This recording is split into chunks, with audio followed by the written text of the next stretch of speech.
జగిత్యాల జిల్లా కథలాపూర్లో రైతులు సాగునీటి కోసం రోడ్డెక్కారు. కాళేశ్వరం నుంచి నీరు విడుదల చేయకపోవడంతో వరద కాలువలోకి నీరు రాలేదని, ఎస్ఆర్ఎస్పీ వరద కాలువను నమ్ముకొని పంటలు వేసుకోలేకపోతున్నామని రైతులు ఆవేదన వ్యక్తం చేశారు.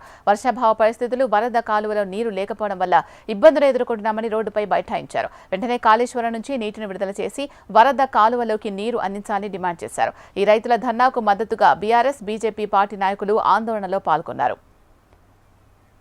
రోడ్డుపై సుమారు గంట పాటు ధర్నా నిర్వహించారు. దీంతో ఎక్కడి వాహనాలు అక్కడే నిలిచిపోయాయి. తక్షణమే కాళేశ్వరం నీరును ఎస్ఆర్ఎస్పీ వరద కాలువలో నింపాలని, లేకపోతే ఆందోళనలు ఉధృతం చేస్తామని హెచ్చరించారు. కోరుట్ల ఆర్డీఓ జివాకర్ ఫోన్లో మాట్లాడి ఈ నెల 24 తారీఖు వరకు వరద కాలువలో నీరు పంపుతామని హామీ ఇవ్వడంతో రైతులు ధర్నా విరమించారు.